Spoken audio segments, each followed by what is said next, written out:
اور آپ یہ ویڈیو دیکھ رہے ہیں، اس کی وجہ یہ ہے کہ آپ نے اس کا انتخاب کیا ہے۔ کس یونیورسٹی میں جانا ہے، کس کالج میں جانا ہے، کیا بزنس کرنا ہے، کیا جاب کرنی ہے، کس سے دوستی کرنی ہے، کس سے دشمنی کرنی ہے۔ جو نقصان ہو گیا ہے اس کا جبران اور اس کی بھرپائی کر سکے، یعنی انسان کے پاس دو راہیں ہیں، ایک دین نام کی کوئی چیز ہے۔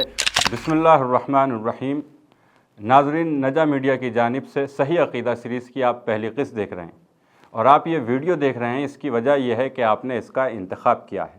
نہ صرف اس ویڈیو کے دیکھنے کی وجہ، بلکہ آپ اپنی زندگی میں جتنے امور اور جتنے کاموں کو انجام دیتے ہیں ان کی وجہ یہ ہے کہ آپ ان کا انتخاب کرتے ہیں۔ کس یونیورسٹی میں جانا ہے، کس کالج میں جانا ہے، کیا بزنس کرنا ہے، کیا جاب کرنی ہے، کس سے دوستی کرنی ہے، کس سے دشمنی کرنی ہے، ان تمام چیزوں کی وجہ یہ ہے کہ آپ ان کا انتخاب کرتے ہیں۔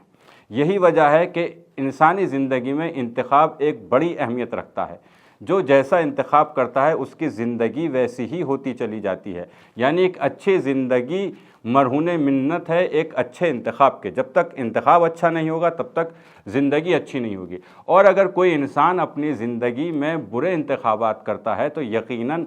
اس کی زندگی میں پریشانیاں اور مشکلات آتی ہیں۔ لیکن اگر اس دنیاوی زندگی میں غلط انتخاب کے ذریعے سے پریشانی اور مشکلات آتی ہیں تو انسان کے پاس یہ چانس اور یہ فرصت ہوتی ہے کہ وہ اپنے نئے انتخابات کے ذریعے سے اپنی زندگی کو دوبارہ سے سدھار سکے اور جو نقصان ہو گیا ہے اس کا جبران اور اس کی بھرپائی کر سکے۔ لیکن سوچیں، فرض کریں کیا ہو کہ اگر کوئی انسان اپنا دین کے انتخاب کرنے میں غلطی کر دے، یعنی انسان کے پاس دو راہیں ہیں، ایک تو وہ لائف اسٹائل ہے جو دنیاوی لائف اسٹائل ہے، اور ایک وہ لائف اسٹائل ہے جو دین بتاتا ہے، ایک طرز زندگی وہ ہے جو دین کی طرز زندگی ہے۔ اگر کوئی انسان دین کا انتخاب نہیں کرتا یا غلط دین کا انتخاب کرتا ہے تو اس غلط انتخاب کے نتیجے میں اس کو ایسی پریشانی، مصائب، آلام اور عذاب کا سامنا کرنا پڑ سکتا ہے کہ جس سے کبھی بھی نجات نہیں مل سکتی، کبھی بھی چھٹکارا نہیں مل سکتا۔ اسی لیے یہاں پر اس موقع پر عقل کا تقاضا یہ ہے اور حکم عقل یہ ہے کہ عقل کہتی ہے کہ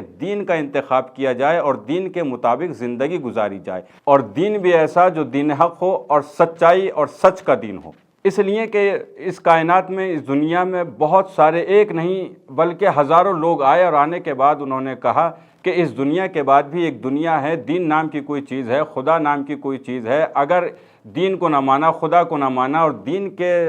بتائے ہوئے راستے پر نہ چلے، دین کے مطابق زندگی نہ گزاری، تو آنے والی زندگی، ایسی زندگی جو ہمیشہ ہمیشہ کی زندگی ہے، وہ آپ کی مصیبت و پریشانی اور مسلسل عذاب سے دوچار ہو سکتی ہے۔ اس لیے عقل کا تقاضا یہ ہے کہ ان لوگوں کی بات مانی جائے، اور یہ لوگ ایسے تھے جو سچے لوگ تھے، جنہیں نہ کوئی لوبھ تھا، نہ لالچ تھا، نہ تخت و تاج کی طلب تھی۔ یہاں تک کہ ان لوگوں نے اپنی اس بات کو منوانے کے لیے کہ دین ہے، خدا ہے، اس زندگی کے بعد بھی ایک زندگی ہے، یہ بات منوانے کے لیے انہوں نے اپنی جان کی قربانیاں دے دیں۔ تو یہاں ہماری عقل یہ فیصلہ کرتی ہے کہ ان لوگوں کی، جو سچے لوگ تھے، ان لوگوں کی بات کو مانا جائے۔ اس لیے کہ اگر فرض کریں اگر ان لوگوں کی بات غلط ہوئی اور اس دنیا کے بعد کوئی دنیا نہیں ہوئی، دین نام کی کوئی شے نہیں ہوئی، خدا نہ ہوا، تو ہم نے اپنے پاس سے کچھ نہیں کھویا۔ لیکن اگر ان لوگوں کی بات سچی ہوئی اور یہ لوگ سچے ہوئے اپنے دعوے میں جو کہ ہیں، تو یقیناً اس دنیا کے بعد کی ہماری زندگی ہمیشہ ہمیشہ کے عذاب سے دوچار ہو جائے گی۔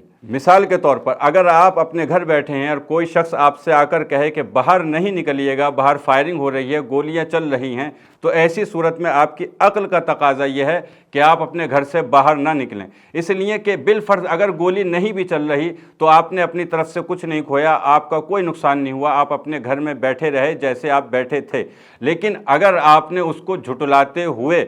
گھر سے باہر نکل گئے اور یقیناً اور واقعاً باہر گولیاں چل رہی تھی، تو یقیناً آپ کی جان کا نقصان ہو سکتا ہے اور آپ اپنی جان سے ہاتھ دھو سکتے ہیں۔ تو ہر عقل کا فیصلہ یہ ہے کہ ہر آنے والے خطرے سے بچا جائے، اور وہ لوگ آئے جو سچے لوگ تھے، انہوں نے آ کر کہا کہ ہم ایسے خطروں سے آگاہی دے رہے ہیں کہ جس سے کبھی نہیں بچا جا سکتا، کہ وہ زندگی ہمیشہ کی رہنے والی زندگی ہے، اس میں جو عذاب ہوگا تو ہمیشہ کا عذاب ہوگا۔ تو یقیناً جب انسان چھوٹے خطروں سے بچنے کے لیے عقل کا حکم مانتا ہے تو یہاں پر بھی ہر انسان پر اور صاحب عقل پر واجب ہے کہ وہ سچے لوگ جو اس دنیا میں آئے اور آنے کے بعد انہوں نے یہ کہا کہ اس دنیا کے بعد بھی ایک دنیا ہے، دین نام کی کوئی چیز ہے، ان کی بات کی تصدیق کی جائے، ان کی باتوں کے بارے میں ریسرچ کی جائے، گفتگو کی جائے، اور ان کی باتوں پر کان دھرتے ہوئے حق اور سچے دین کا انتخاب کیا جائے۔ والسلام علیکم ورحمۃ اللہ وبرکاتہ۔